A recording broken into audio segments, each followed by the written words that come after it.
बिस्मिल्लाहिर्रहमानिर्रहीम। अस्सलाम वालेकुम जी। तिब्बत सिखाने का जो सिलसिला शुरू हुआ है, आपको इसका तारुफ पिछली वीडियो में बता दिया गया था। अब कोशिश करेंगे कि रोज़ाना की बुनियाद पर या आपको हफ्ते में 3-4 दिन इसके मुतालिक कुछ ना कुछ बताया जाए, और रोज़ाना या हर वीडियो में किसी न किसी जड़ी बूटी या फल के बारे में, उसकी खासियत, तासीर, नाम जो मुख्तलिफ़ ज़बानों में है, उसकी जाए पैदाइश या इसके असरात जिस्म पर क्या होते हैं, वो आपको समझाया जाए।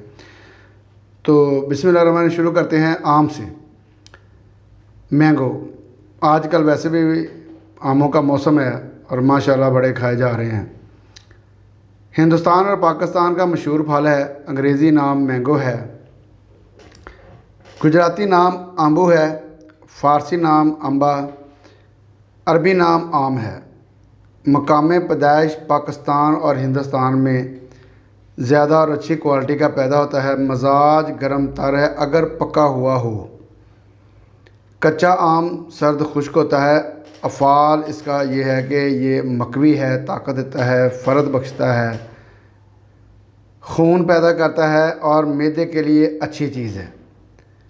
क़ुव्वत बाक़ के लिए मुफीद है। कच्चा या खस्ता आम इस्तेमाल करें तो ये काबज़ है, यानी कि कब्ज़ कर देता है, लेकिन मैदा को ताकत देता है। इसीलिए लोग घरों में कच्चे आमों का अचार खाने के साथ इस्तेमाल करते हैं। नीम पके हुए आम का मुरब्बा भी बनाया जाता है, जो कि सेहत के लिए उम्दा है।